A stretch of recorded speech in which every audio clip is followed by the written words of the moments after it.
حضرت مولانا اشرف علی تھانوی رحمہ اللہ بہت بڑے اللہ والے گزرے ہیں.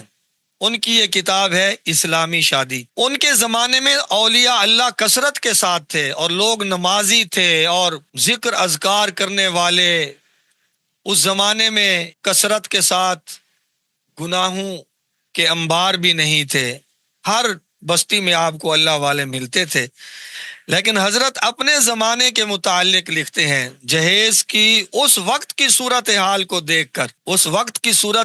دیکھ کر کہ لوگوں کا جہیز کے بارے میں نظریہ کیا بن چکا ہے، سوچ کیا بن چکی ہے، اور جہیز میں کیا کیا مفاسد آ چکے ہیں. تو یہ ان کی کتاب ہے اسلامی شادی، صفحہ نمبر 139 ہے. یہ دیکھیں حضرت لکھتے ہیں کہ بہت ساری خرابیاں گنوائی ہیں اور آخر میں لکھتے ہیں یہ بھی بطریق متعارف، یعنی جو مروجہ طریقے سے جس انداز میں دیا جا رہا ہے ممنوعات کی فہرست میں داخل ہو گیا ہے. تو حضرت تھانوی رحمہ اللہ کی آخری تحقیق یہ ہے کہ یہ جہیز ممنوعات کی فہرست میں ہے. اور اسی کتاب اسلامی شادی میں حضرت حکیم الامت مولانا اشرف علی تھانوی رحمہ اللہ نے اگلے صفحات میں یہ بات تحریر فرمائی کہ بارات ہندوؤں کی رسم ہے اور ان کی ایجاد ہے. صراحت کے ساتھ لکھا ہے. اور یہ بھی لکھا ہے کہ میں بارات کی رسم کو حرام سمجھتا ہوں. لیکن آج حضرت کے ماننے والے، حضرت کا نام لینے والے کتنے لوگ ہیں جو نام حضرت کا لیتے ہیں لیکن یا تو حضرت کی کتابوں کا مطالعہ نہیں کیا. میں تو یہ سمجھتا ہوں معذور ہوں گے، مطالعہ نہیں کیا ہوگا.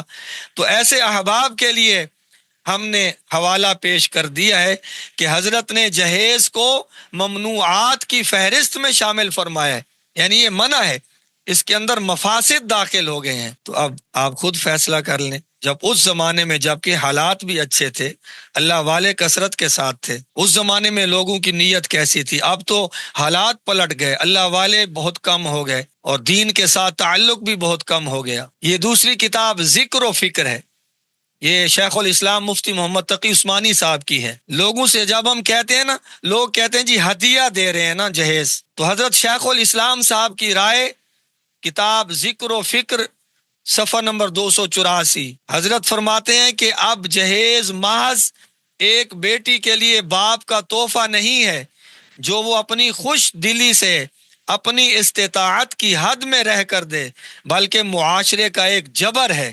چنانچہ اس میں صرف بیٹی کی ضروریات ہی داخل نہیں بلکہ اس کے شوہر کی ضروریات پوری کرنا اور اس کے گھر کو مزین کرنا بھی ایک لازمی حصہ ہے. خواہ لڑکی کے باپ کا دل چاہے یا نہ چاہے اسے یہ تمام لوازم پورے کرنے پڑتے ہیں.